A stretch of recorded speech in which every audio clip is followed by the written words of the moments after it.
mentioning that, I am a certified facilitator as well as a certified instructor. That I've had the privilege to teach a couple of classes on my job.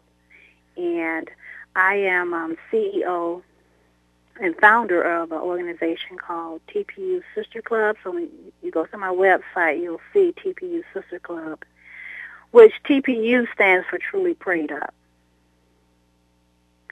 And I just started a TPU book club. So that just started in September. So I'm trying to get like you said, perseverance and getting your name out there and trying to think of creative ways to, get your name out there. Do you have a core group of people that help you, support you? I have about 25 women, which are mostly my family members, sisters and nieces, that we meet like once a month on Saturday and have meetings and talk about the upcoming events or workshops that we would like to do. And do you have any food there? Yeah, of course, yes, we have food. So it's just a time of fellowship, networking, and bouncing ideas around to get the group to grow. And do men come? There have been men, yes. There have been husbands that have tagged along with their wives, and they've enjoyed it. Well, if it's good food, what can I say? No. But it's all about coming together to pray about specific individuals, issues, causes. How is that determined? Is that predetermined or spontaneous from the group?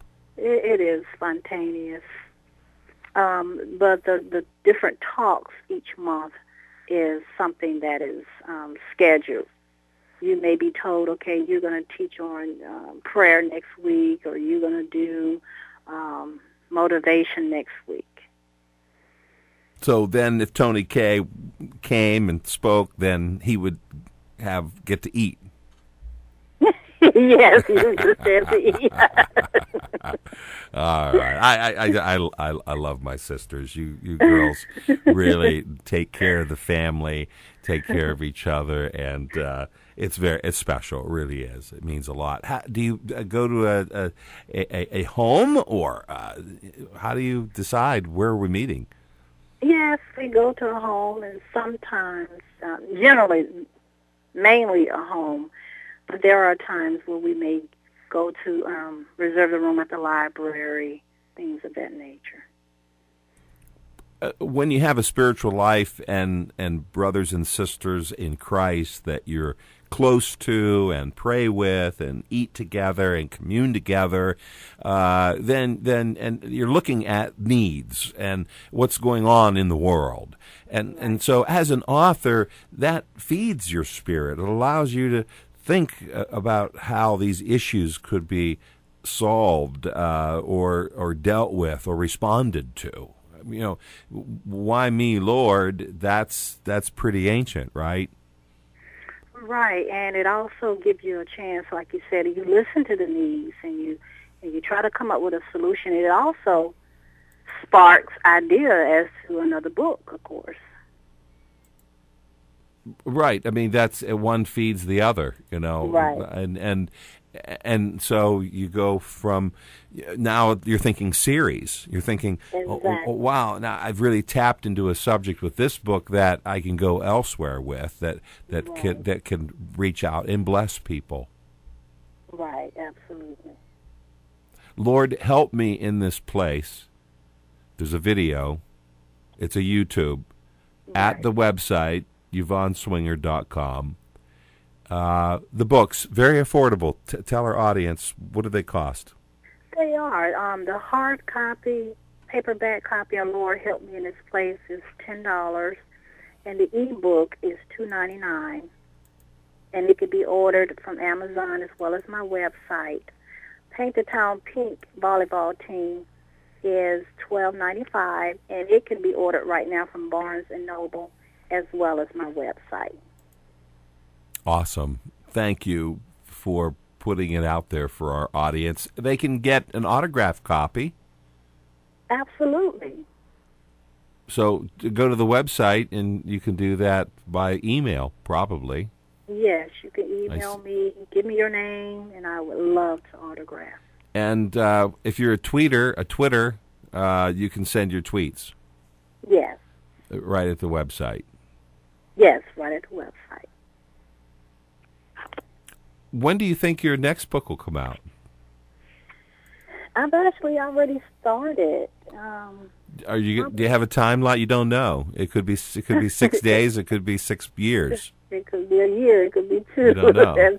Yeah, I understand how that happens. And you might start and then decide, hey, I have something else I have to write first. Right. So you kind of juggle, go from here, go over there, maybe come back here. You mentioned at the opening of the broadcast grandchildren or a grandchild? I have a grandson. He's 3 years old and full of energy. What's that like? I forgot what it was like because my kids are grown. And you wish you could have had him first, right? That's what I always tell my friends. And I wish I could have if I could have only, younger. Yeah, if I could have only had my grandchildren first. Maybe younger. Yeah. But that's fun. So a children's book could be forthcoming. Yes, I have been thinking about that. Mm-hmm. A children's book. Well, the important thing, you're having fun. Yes, I am. You're enjoying it. You enjoy your responsibility and probably the free time to write. Yes, I am. Pets? Cats, dogs, fish? No animals, no. No animals? No. Well, that's all right. You can always go to the zoo. Exactly. With your grandson. And then they stay there when you go home. That's a nice deal, right? Sort of like the grandson. He gets to go home. Yeah. Well, I'd love it if you could read us an excerpt from one of the books. Sure. Lord, help me in this place. You pick. Okay. Or you could do one from each. You do one from each just to let us know you've changed things up. They're different books. Right. They're different books. Okay, folks. Okay, but we're going to start with Lord, help me in this place.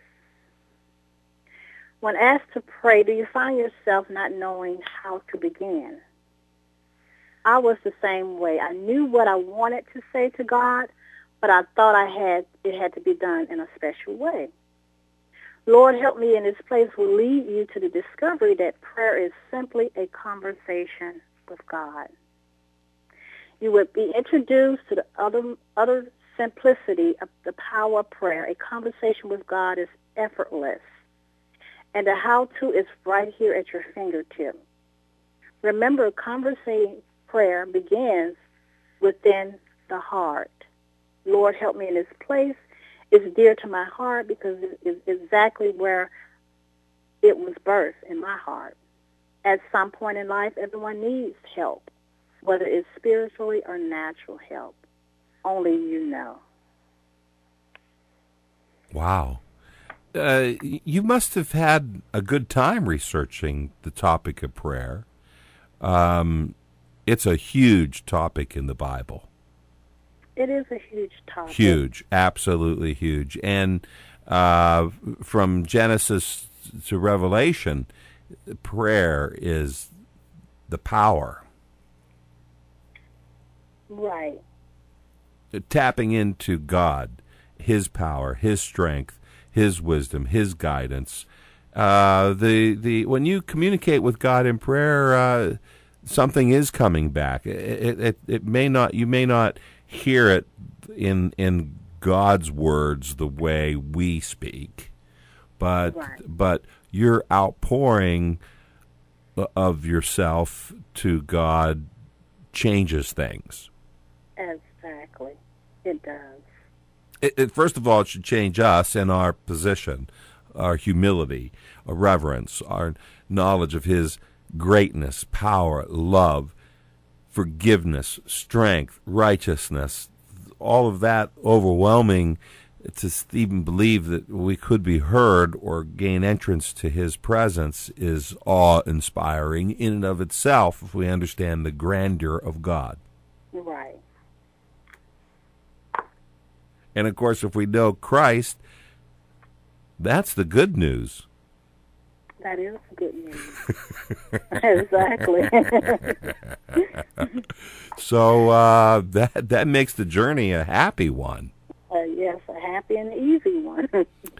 Well, yeah, He paid the price. Right. So there you go, audience. Christians love the Lord and have a purpose in the world that's unique from those who aren't. Well, what do you mean by that, Tony K? Well, Christians are a witness. We're a light shining in darkness. Right.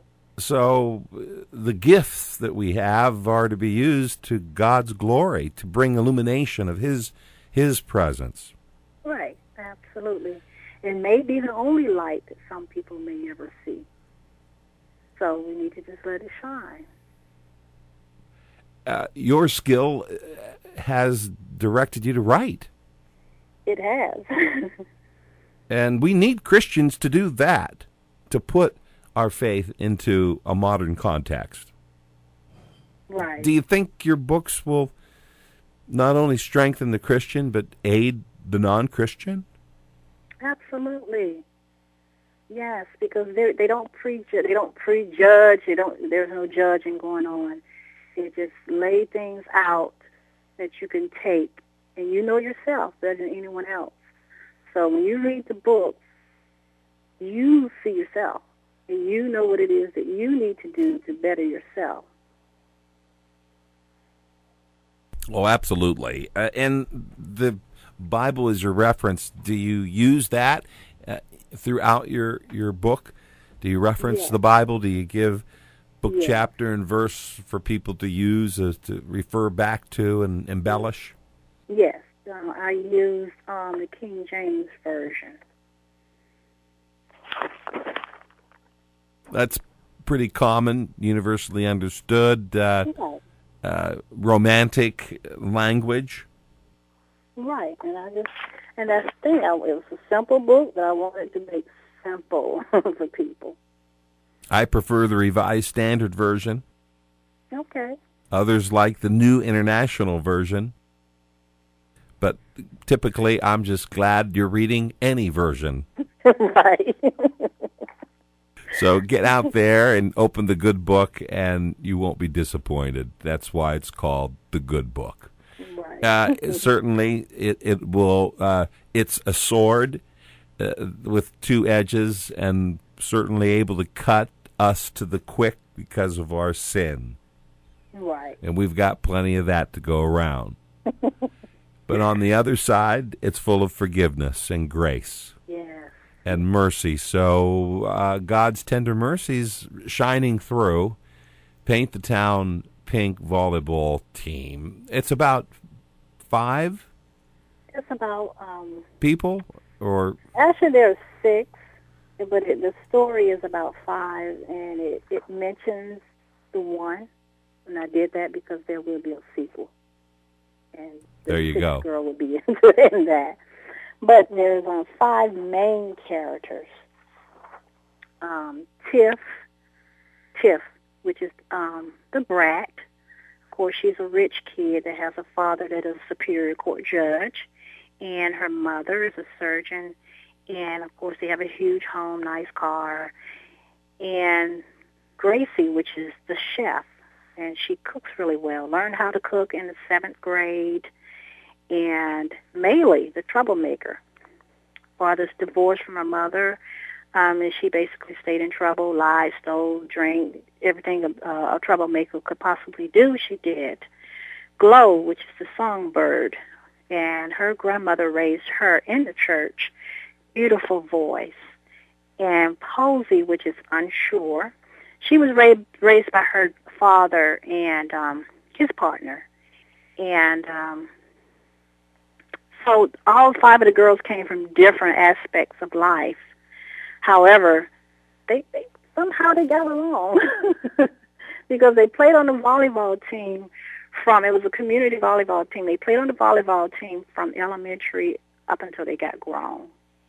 And then you had Coach Barbara Jean Soul that started the community volleyball team, that partnership with the school. So amazingly, they did things as they grew up, as most of us do, but they stayed friends from the beginning to the end. It's a good high school age book then. It's a very good high school book. Well, 13, 14 years old up. Yes. Boy, it's difficult to find quality books for that age group. It is, and this particular book is very good because it actually they have dialogue, so I actually have each of the characters talking back and forth. There's some humor in it, of course, spirituality, wonderful book. Well, you've left the sex and drugs for the school system to teach. Yes. Thank you, author, for focusing on other things, a little more edifying. Appreciate that. Your background, did it contribute to some of these ideas? Your social interest, not-for-profit, helping other people, what role did that play in this topic? Or did you approach it because of cancer? Because of your father had cancer, you said, right? Yeah, my father had cancer. Actually, TPU Sister Club, it's like a 40 years in existence. And as I indicated earlier, my parents were these loving people that will help the whole world. And so they instilled those characteristics in me and my siblings, and I just care for people. And so I'm always trying to think of ways of what I could do to help someone else and be able to give and help a person if they have a skill set. What can I do to help you? Now, your parents were already passed on when you began writing these books? Actually, my father was, but my mom got a chance to get Lord Help Me in This Place, and she was so proud of it, and she sat it on top of her piano for everyone to see when they came over. So she'll show him that, and then they helped you with the next one. That's why it's better. Yes. Okay, I see how you had some inside help there on the second book. Our strength comes from so many areas, and God bless you and your wonderful faith in Christ and your love of your parents, your mom and your dad, and your brothers and sisters and their children. What a tremendous gift they have in you as an author. And just to think you've just begun this whole process. Who knows how many more books you'll write and how many more interviews you'll have. Yes, absolutely. Yeah, and but you can always say Tony K was there. Yes, but I'll thank you. I'll say I started with Tony K. Oh, well, thank you for that. It's my privilege to have you here and for our audience worldwide to know what a gift you are to the world. Thank you for writing these fabulous books, making them available worldwide, and the ebook. So great for kids. Yes. It's not going to bust mom and dad's wallet to buy right. because they already had to spend $300 for that mobile device. Right. That's hidden somewhere under the bed. Yes, you're right. $2.99. Lord help me in this place. So there you go. You got a kid out there. You want something quality to put into that Kindle. that mobile device for them to read, to just download it as an ebook for a couple bucks. Then you know something good's in there, at least one thing good's there. Absolutely. Learning how to pray, learning how to trust God, how to get along with others. Learning how to forgive, to be thankful. Absolutely. Well, congratulations on these two fabulous books and for putting them out. And your website, and your son for helping with the website. And Riverdale, Georgia. Is that your home, or did you move there? Riverdale, Georgia is my home where I live. So you're native of Georgia? I'm a native of Georgia, born and raised. Okay, what makes a difference? Those of us from Ohio know it. You got to be born in Georgia to be Georgia, okay? You just can't be no transplant. The Yankees coming down here, messing everything up. I know. Tony, I don't talk like that. Oh, I know you. Oh, I know you because you're a Christian. That's the elders outside the church having a smoke that talk like that. No, I'm just teasing. What a great time you're having there, and you're making your life meaningful by being together with other Christians, praying together, putting together spiritual books, a great site, and now an opportunity just to reach out at any time. Right. So we hope that in some small way we've been able to help our audience understand where you're coming from, your background, the nature of these books, and how important they are to build spiritual Christian lives. Thank you for joining us. It's been my privilege. During this process, any others that you'd like to mention of special note that gave you inspiration or assistance along the way? My niece, actually, Delisha Fisher Woods, is an inspiration, young lady that I could count on with the meetings with the TPU Sister Club. She was always there, excited, ready to go, and just stood behind me. Any closing remarks or anyone out there on planet Earth you'd like to say hello to before I let you go? I wanted to say, actually, I have someone I need to give a birthday. Happy birthday, Stephen J. Williams. Happy birthday, Stevie Ray Williams. Happy birthday, Stevie Ray Williams. J. Oh, okay. There you go. I already messed it up. But I hope. But he'll have this permanent copy of Tony K making a mistake. So that's what happens when you sing ad lib. Have a good time. Thanks for being our guest, and congratulations on all of your wonderful works, my sister. Keep up the good work. God bless you. God bless you. Bye-bye.